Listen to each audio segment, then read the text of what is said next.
Gostaria de pedir que os irmãos abram as suas Bíblias lá no texto que se encontra no Evangelho de Mateus, capítulo 23. Mateus, capítulo 23. Essa é uma igreja nova, é uma igreja que está se formando. E por isso eu acho que é interessante nós considerarmos alguns pontos quando nós vamos considerar o que é ser igreja. E algo que nós precisamos determinar desde o início de qualquer igreja é justamente aquilo que nós veremos nessa manhã. E para isso eu gostaria de começar com três perguntas que são, na verdade, perguntas bem provocativas. E a primeira delas é a seguinte: pode haver diferença entre teologia e vida prática? Será que você que está participando aqui nessa igreja já considerou, já parou para refletir sobre essa pergunta? Pode haver diferença entre teologia e vida prática? Ou é possível haver vida prática sem teologia? Será que é possível haver vida prática sem teologia? E o contrário? E teologia sem vida prática? Irmãos, eu não sou daqueles que fica guardando o melhor para o final, tá bom? Eu já vou direto ao ponto e já falo aqui o que nós veremos, aquilo que nós ouviremos. E o ponto que eu tenho para trazer para os irmãos, o princípio, que é algo que nós vamos trabalhar em cima desse princípio, é o seguinte: a sua teologia determina a sua vida prática e a sua vida prática demonstra a sua teologia. Deixa eu repetir essa frase. A sua teologia determina a sua vida prática e a sua vida prática demonstra a sua teologia. A Bíblia ela tem muito a nos ensinar sobre esse tema. E ela usa uma palavra que para nós hoje em dia é usada como um xingamento. Eu vou usar essa palavra aqui, mas não precisa tampar os ouvidos, tá bom? Eu sei que tem crianças aqui, vocês não vão se escandalizar com o que eu vou dizer aqui, tá bom? Se todos nós aqui olharmos para alguém e falarmos que aquela pessoa é um fariseu, diz aí a palavra, todos nós vamos entender o significado dessa palavra. Todo mundo sabe o que é um fariseu. Ou se você é novo no meio cristão, talvez você tenha ouvido e você não entenda o significado disso, mas deixa eu clarear um pouquinho para você o que isso significa. Se alguém chamar você de fariseu, você provavelmente vai pensar que fariseu é alguém falso. É alguém que se apresenta de um jeito e vive de um jeito completamente diferente. Aquele 2 pesos, 2 medidas, né? Fala, mas não vive. São pessoas que gostam de falar como as coisas devem ser, mas na hora de fazer, se apresentam de uma outra maneira completamente oposta. Eu creio que todo mundo já entendeu muito bem o que é um fariseu. Então, todos nós sabemos o que é um fariseu. E nós vamos dar uma olhada, então, nesse texto de Mateus, capítulo 23, e ver o que Jesus tinha a dizer sobre os fariseus. Gostaria de convidar os irmãos a abrirem, então, nos versículos de 1 a 6, Mateus 23, de 1 a 6, que diz assim, eu estou lendo da Revista e Atualizada, diz: Então falou Jesus às multidões e aos discípulos. Na cadeira de Moisés se assentaram os escribas e os fariseus. Fazei e guardai, pois, tudo quanto eles vos disserem. Porém, não os imiteis nas suas obras, porque dizem e não fazem. Atam fardos pesados e difíceis de carregar e os pões sobre os ombros dos homens. Entretanto, eles mesmos nem com o dedo querem movê-los. Praticam, porém, todas as suas obras com o fim de serem vistos dos homens, pois alargam os seus filactérios e alongam as suas franjas. Amam o primeiro lugar nos banquetes e as primeiras cadeiras nas sinagogas. As palavras de Jesus aqui sobre eles não são de todo negativas. Você pode perceber que Jesus ele traz palavras negativas, mas no versículo 3 ele diz assim: fazei e guardai, pois, tudo quanto eles vos disserem. E aí ele coloca um porém. Porém, não os imiteis nas suas obras, porque dizem e não fazem. Na versão NVI, nós temos a seguinte tradução: obedeçam-lhes e façam tudo o que eles lhes dizem. Percebe? As palavras de Jesus sobre os fariseus são palavras que trazem alento, no sentido de que nós devemos obedecer aquilo que eles dizem, mas são palavras que devem chamar a nossa atenção para o cuidado. Quando Jesus ele fala isso, obedeçam-lhes e façam tudo o que eles dizem, isso não significa que Jesus concordava com os fariseus. Isso vai ficar bem claro aqui, né? Logo a seguir. Mas sim que o zelo que eles apresentavam era um zelo que nós também deveríamos ter. A maneira que eles falavam e aquilo que eles diziam eram coisas, de modo geral, boas. E o problema é que eles não praticavam essas coisas e, obviamente, haviam abusos ali, pois eles mesmos começavam a estipular preceitos, regras, leis, que eram leis humanas, e colocavam essas leis, regras e preceitos acima dos preceitos de Deus. Você precisa fazer isso além daquilo que Deus diz. Ou não é bem assim? Eis aí o problema que nós encontramos com os fariseus. Então o que Jesus está fazendo nessa altura é o mesmo que muitos pais, ou que diz que Jesus está fazendo e falando sobre os fariseus, é muito que muitos pais fazem com os seus filhos. Talvez você teve um daqueles pais, né, um pai, né, raiz, né, não o pai Nutella, né, o pai Nutella é dessa geração nova.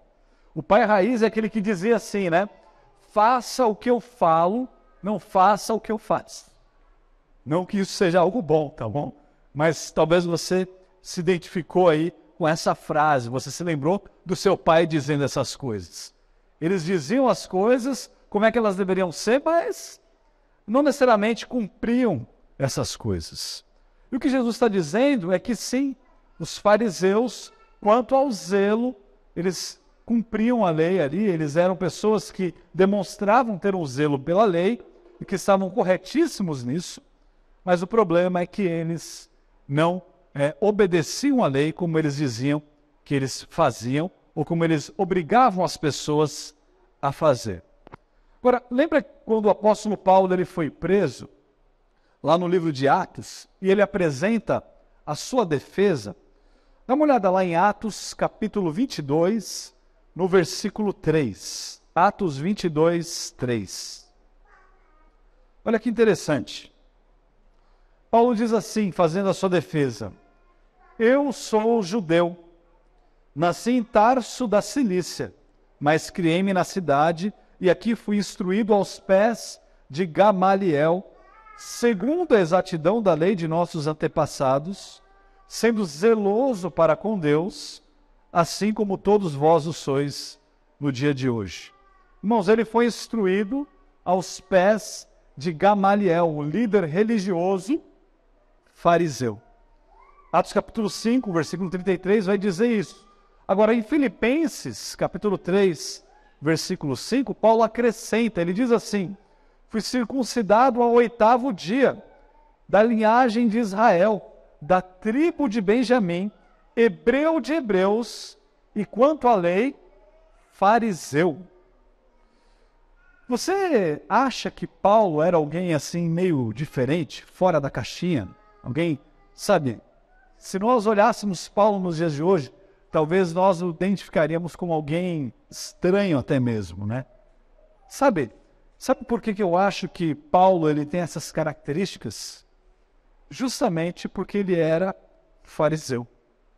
Ele era alguém que foi instruído dessa forma. Ele era alguém completamente diferente da norma. Mas o que eu quero dizer é que ele não era estranho porque ele era fariseu, no sentido de que um fariseu é alguém estranho, mas sim que era alguém zeloso, alguém que se diferenciava do público, das pessoas comuns.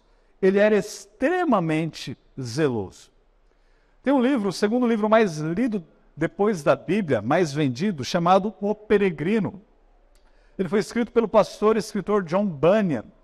E o John Bunyan, ele dedica um capítulo todo do seu livro, dessa alegoria, para falar sobre os falsos mestres. E o título desse capítulo é justamente esse, os falsos mestres. E nesse capítulo, o pastor John Bunyan, ele identifica um personagem como sendo um falso mestre. E o nome que ele dá para esse personagem é Tagarela. E ao falar sobre ele, ele menciona justamente essa passagem que nós lemos de Mateus 23, no versículo 3, passagem que nós lemos alguns instantes atrás. Então ele começa a descrever a realidade da vida desse personagem, do Tagarela, que é um falso mestre. E ele diz assim, ele fala de oração, de arrependimento, de fé e de novo nascimento. Mas nada sabe se não falar disso. Frequentei a sua família e observei sua casa e na rua e sei que o que digo dele é verdade. Sua casa é tão vazia de religião quanto a clara do ovo é de sabor. Não há ali nem oração, nem sinal de arrependimento do pecado. Sim, o bruto, ao seu modo, serve a Deus bem melhor do que ele. Como cristãos de carteirinha, né? O Tagarela é esse cristão bom de lábia. Ele sabe as respostas certas, ele fala bem, ou ele conhece as doutrinas, mas o problema dele é que ele não as pratica. A fama desse Tagarela é uma fama conhecida em toda a região onde ele mora. Ele diz que ele foi ali na rua dele e ele percebe que ali não há oração na casa dele, não há arrependimento, não há demonstração dos frutos de arrependimento. As suas ações falam muito mais alto do que a sua própria língua. Assim também são os fariseus. Volta comigo lá em Mateus 23, agora no versículo 4. Mateus 23, 4.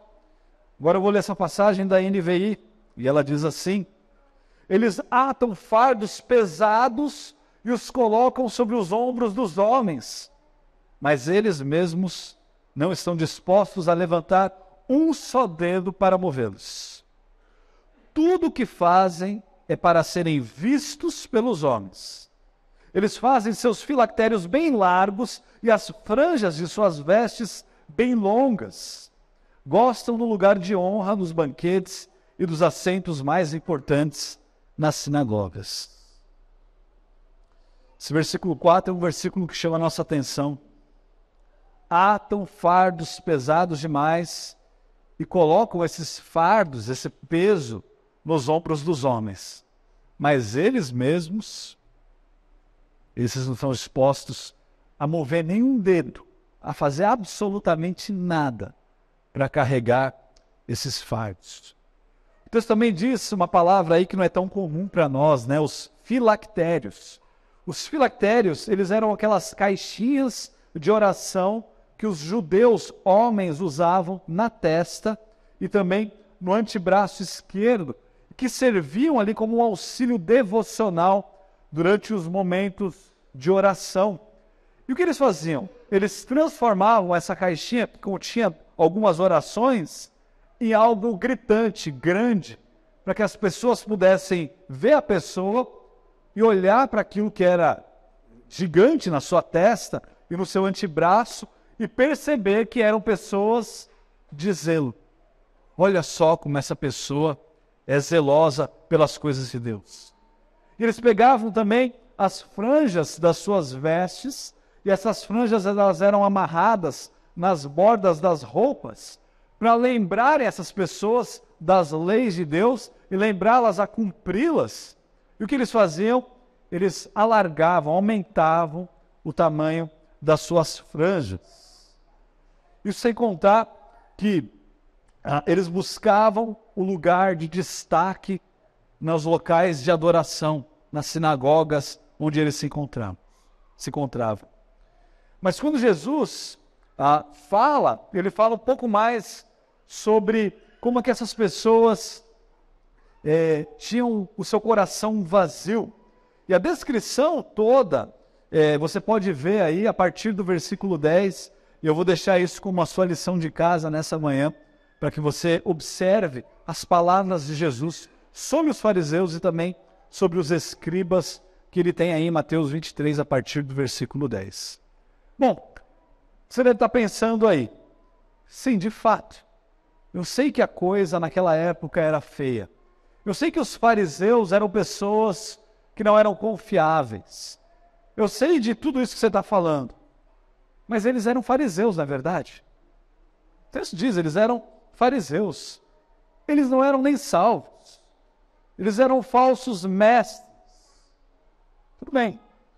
Mas a pergunta que eu tenho é a seguinte: e você que se julga salvo, por que você continua vivendo como um fariseu?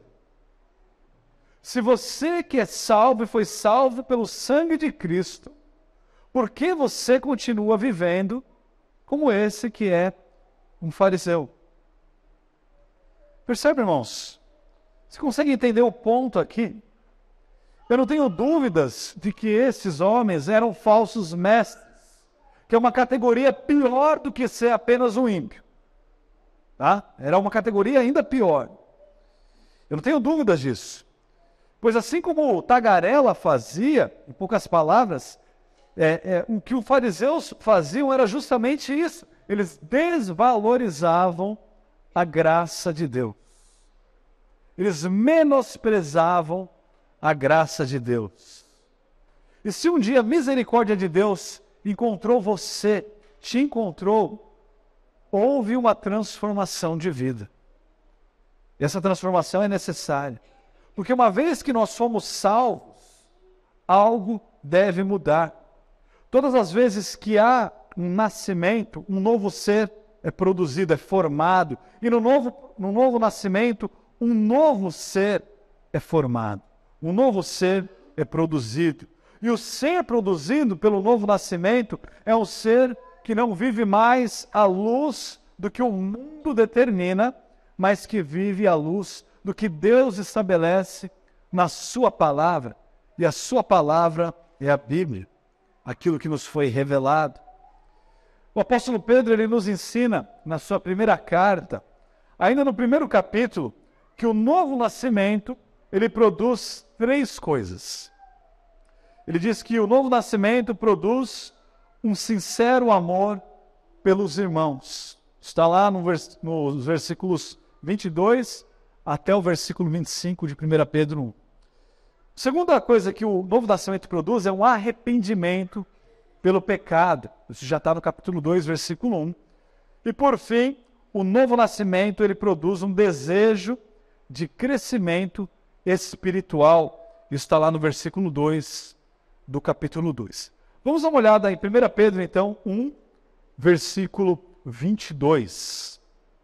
1 Pedro 1, 22, que é o resultado do novo nascimento, que é um sincero amor pelos irmãos. E Pedro diz assim: tendo purificado a vossa alma pela vossa obediência à verdade, tendo em vista o amor fraternal não fingido, amai-vos de coração uns aos outros ardentemente, pois fostes regenerados não de semente corruptível, mas de incorruptível, mediante a palavra de Deus, a qual vive e é permanente. Pois toda a carne é como a erva, e toda a sua glória como a flor da erva. Seca-se a erva e cai a sua flor. A palavra do Senhor, porém, permanece eternamente. Ora, esta é a palavra que vos foi evangelizada. Um pouquinho mais aí do lado, né? Em 1 João, capítulo 2, a partir do versículo 7, o apóstolo João, ele nos traz uma provocação em relação a isso que nós acabamos de ler. Ele diz assim em 1 João 2, 7, amados, não vos escrevo um mandamento novo, senão um mandamento antigo, o qual desde o princípio tivestes. Esse mandamento antigo é a palavra que ouvistes, Todavia vos escrevo um novo mandamento, aquilo que é verdadeiro nele e em vós, porque as trevas se vão dissipando e a verdadeira luz já brilha. Aquele que diz estar na luz, preste atenção, e odeia a seu irmão, está agora nas trevas. Aquele que diz estar na luz e odeia a seu irmão, até agora está nas trevas. Aquele que ama seu irmão permanece na luz e nele não há nenhum tropeço.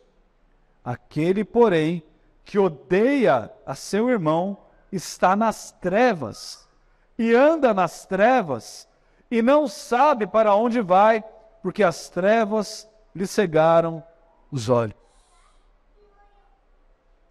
Irmãos, você ama o seu irmão? Você ama o seu irmão? Em segundo lugar, o novo nascimento, como eu disse, produz um arrependimento pelo pecado e, consequentemente, um abandono do pecado. O primeiro passo para o abandono é o arrependimento, mas arrependimento, então, haverá o abandono desse pecado. 1 Pedro 2,1 diz assim: despojando-vos, portanto, de toda maldade e dolo, de hipocrisias e invejas e de toda sorte de maledicências, de todo tipo de pecado. O cristão genuíno, ele não se contenta em continuar pecando. Aquele que foi transformado pelo Santo Espírito de Deus, aquele que foi salvo pelo sacrifício que Cristo realizou, ele não consegue viver a sua vida continuamente em pecado. As palavras do próprio Deus a Caim devem ser palavras que devam ecoar nos nossos ouvidos todos os dias. Lá em Gênesis capítulo 4, versículo 7, Deus disse assim a Caim, um pouco antes dele assassinar o seu irmão: se procederes bem, não é certo que serás aceito. Se todavia procederes mal, eis que o pecado jaz à porta e o seu desejo será contra ti, mas cumpre a ti dominá-lo.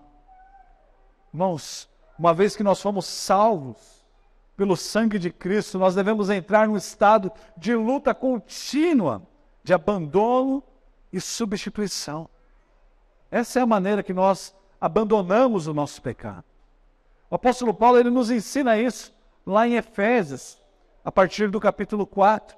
Lá no final do capítulo, no versículo 17, ele diz assim: isto, portanto, digo e no Senhor testifico, que não mais andeis como também andam os gentios, na vaidade dos seus próprios pensamentos, obscurecidos de entendimento, alheios à vida de Deus por causa da ignorância em que vivem pela dureza do seu coração, os quais, tendo se tornado insensíveis, se entregaram à dissolução para com avidez cometerem toda a sorte de impureza. Mas não foi assim que aprendestes de Cristo. E eu tenho plena certeza disso. Eu tenho plena certeza que o que é pregado nesse púlpito foi Cristo crucificado, morrendo pelos seus pecados, a fim de que você não viva nos seus pecados.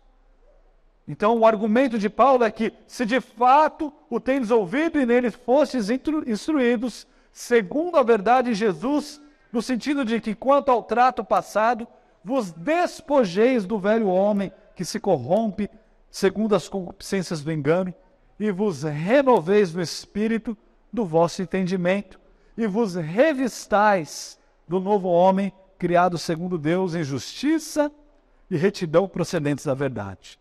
Nós devemos abandonar, nós devemos nos revestir do novo homem. Agora, como é que nós fazemos isso? Como é que nós fazemos isso de maneira prática? E Paulo nos explica. Ele diz que não vale a pena apenas abandonar o pecado, mas nós devemos substituir o pecado por aquilo que é justo, por aquilo que Deus declara como sendo algo justo. Então ele diz assim, lá em Efésios 4, 25, por isso, deixando a mentira, fale cada um a verdade com o seu próximo. Percebe aqui? Abandone a mentira e substitua a mentira pela verdade. não é só abandone a mentira, mas substitua a mentira pela verdade. Ele fala, fale cada um a verdade com o seu próximo, porque somos membros uns dos outros. Irai-vos e não pequeis, não se põe o sol sobre a vossa ira, nem deis lugar ao diabo. E aí então ele diz, aquele que furtava, não furtes mais. Antes trabalhe, fazendo com as próprias mãos o que é bom, para que tenha com que acudir ao necessitado. Não saia da vossa boca nenhuma palavra torpe, e sim unicamente o que for boa para edificação, conforme a necessidade, assim transmita graça aos que ouvem. E não entristeçais o Espírito de Deus, no qual fostes selados para o dia da redenção. Então ele diz, longe de vós toda amargura, e cólera, e ira, e gritaria, e blasfêmias, e bem assim toda malícia. Antes, sede uns para com os outros benignos, compassivos, perdoando-vos uns aos outros, como também Deus em Cristo vos perdoou. Essa é a maneira de abandonar nosso pecado. É substituir o nosso pecado por aquilo que Deus declara como sendo justo. É identificar o nosso pecado, abandoná-lo e substituí-lo por aquilo que Deus declara como justo. Se você não fizer isso, você vai encontrar outro pecado para substituir. Não, eu não olho mais em pornografia. O que você faz? Você precisa substituir por aquilo que Deus declara como sendo justo. Eu te faço essa pergunta. Você tem abandonado os seus pecados meramente ou os substituído por coisas que são verdadeiramente piedosas? E por fim, irmãos, o novo nascimento, ele produz um desejo pelo crescimento espiritual. 1 Pedro, capítulo 2, versículo 2, diz assim, desejai ardentemente, como crianças recém-nascidas, o genuíno leite espiritual, para que por ele vos seja dado crescimento para a salvação. Não sei você, mas eu tenho ali 3 meninas em casa e uma delas vai fazer 5 meses agora, nessa semana. E essa ilustração dele aqui, né? Como crianças recém-nascidas desejando ardentemente o genuíno leite materno. É o que nós devemos ansiar pelo crescimento espiritual, pelas coisas que nos vão dar aquela força, o ânimo, a disposição de crescer e servir ao nosso Deus. Lá no Salmo 42, versículo 1 e 2 diz assim, como a corça anseia por águas correntes, a minha alma anseia por ti, ó Deus. A minha alma tem sede de Deus, do Deus vivo. Quando poderei entrar para apresentar-me a Deus? Esse era o desejo do salmista. Talvez esse não seja o seu desejo hoje, mas esse deveria ser o seu desejo hoje. Esse deveria ser o seu desejo todos os dias da sua vida, de buscar a semelhança de Cristo.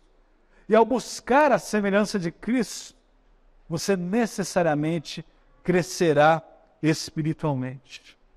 E por isso eu te pergunto, você tem crescido espiritualmente? Ou você encontrou um platô que você não consegue mais sair dali? Sabe quando você começa a fazer exercícios físicos e parece que no começo tudo caminha bem? No começo de uma igreja, eu estou aprendendo muitas coisas novas, novidades, coisas que eu não sabia. Talvez você foi salvo agora, talvez você venha de uma outra igreja, mas você está aprendendo coisas novas e vai chegar no momento em que parece que, não, já ouvi disso, eu já sei disso. Mas irmãos, a eternidade é conhecer a Deus e conhecê-lo eternamente, e você acha que não precisa crescer espiritualmente? Que você já alcançou aquele patamar onde não há mais espaço para o crescimento? Não se engane. A leitura bíblica, o estudo da palavra de Deus diário, é o meio pelo qual você vai conseguir crescer espiritualmente. Agora, não confunda O que eu acabei de perguntar aqui, se você está crescendo espiritualmente, com a seguinte pergunta: você tem adquirido mais conhecimento teológico? Ou você tem estudado mais teologia? São coisas completamente distintas. Eu não perguntei se você tem estudado mais teologia sistemática, se você sabe definir e defender tais e tais doutrinas. Não é isso que eu estou falando. Eu estou perguntando se você de fato tem conhecido mais intimamente a Deus. Não sobre Deus. Os fariseus eram pessoas que tinham conhecimento muito maior sobre Deus do que eu imagino todos nós aqui reunidos poderíamos ter. Mas a prática da vida deles refletia a teologia deles. Você tem vivido essas três áreas? Ou tem desenvolvido essas três áreas? Um sincero amor pelos irmãos, um arrependimento e abandono dos pecados e um desejo de crescimento espiritual. Se isso não é a realidade na sua vida, saiba que a sua vida prática, ela já tem exposto a sua teologia. E que a sua teologia, ela vai resultar numa vida vazia e numa vida sem frutos. Essa igreja, talvez, seja um ótimo local para você ter uma comunhão, se você de fato é cristão, mas apenas um local social, se você não está vivendo uma vida genuinamente cristã. As igrejas são ótimos locais para você ter voz, para você ser ouvido, para você ser notado. Mas esse não é o ponto da igreja. Nós nos reunimos como igreja para adorar a Deus, para pregar o Evangelho, para sermos mais parecidos com o seu Filho. Lembra do que eu disse no início dessa mensagem? A sua teologia determina a sua vida prática. E a sua vida prática demonstra a sua teologia. Por isso eu gostaria de terminar esse estudo trazendo à sua memória uma parábola dada por Jesus, que é uma parábola muito bem conhecida, e que você provavelmente já ouviu mensagens e mensagens sobre ela, e que se encontra também no livro de Mateus, mas no capítulo 13. Mateus capítulo 13. A partir do versículo 3, nós lemos o seguinte: e de muitas coisas lhes falou por parábolas e dizia, isso aqui são palavras de Jesus: eis que o semeador saiu a semear, e ao semear, uma parte caiu à beira do caminho, e vindo as aves a comeram. Outra parte caiu em solo rochoso, onde a terra era pouca, e logo nasceu, visto não ser profunda a terra. Saindo, porém, o sol a queimou, e porque não tinham raiz, secou-se. Outra caiu entre os espinhos, e os espinhos cresceram e a sufocaram. Outra, enfim, caiu em boa terra e deu fruto, a 100, a 60 e a 30 por um. Quem tem ouvidos para ouvir, ouça. Agora, irmãos, preste atenção aí à explicação que Jesus dá sobre a parábola, a partir do versículo 18. Desce aí até o versículo 18. Ele diz assim: atendei vós, pois, a parábola do semeador. A todos os que ouvem a palavra do reino e não a compreendem, vem o maligno e arrebata o que lhes foi semeado no coração. Este é o que foi semeado à beira do caminho. Versículo 20. O que foi semeado em solo rochoso, esse é o que ouve a palavra e a recebe logo com alegria, mas não tem raiz em si mesmo, sendo antes de pouca duração. Em lhe chegando a angústia ou a perseguição por causa da palavra, logo se escandaliza. Versículo 22. O que foi semeado entre os espinhos é o que ouve a palavra. Porém, os cuidados do mundo e a fascinação das riquezas sufocam a palavra e fica infrutífera. Agora no 23. Mas o que foi semeado em boa terra é o que ouve a palavra e a compreende. Este, ele não permanece ali nulo. Este frutifica e produz a 100, a 60 e a 30 por um. Irmãos, a boa teologia gera uma vida frutífera. Uma boa teologia vai gerar uma vida frutífera. Quais são os seus frutos? Quais frutos você tem dado? Uma boa árvore é conhecida pelos seus frutos. Você olha o fruto e você fala, essa árvore é boa ou essa árvore é ruim. Quais são os frutos que a sua teologia tem gerado, que você tem produzido? Senhor nosso Deus, pedimos, ó Pai, que o seu Santo Espírito incomode a cada um de nós aqui, ó Pai. Se há pessoas que não conhecem a Ti, ó Pai, transforme o coração dessas pessoas, ó Pai, em coração de carne, para que possam ser salvas, transformadas, vivificadas, e que possam, ó Deus, crescer na graça e no conhecimento de Ti, ó Pai.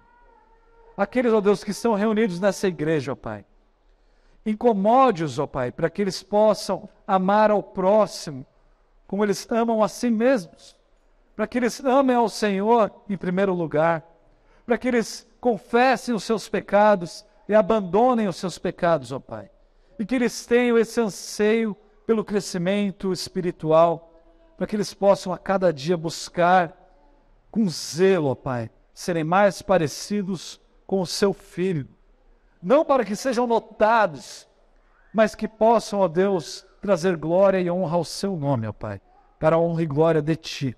Em nome de Cristo que nós oramos. Amém.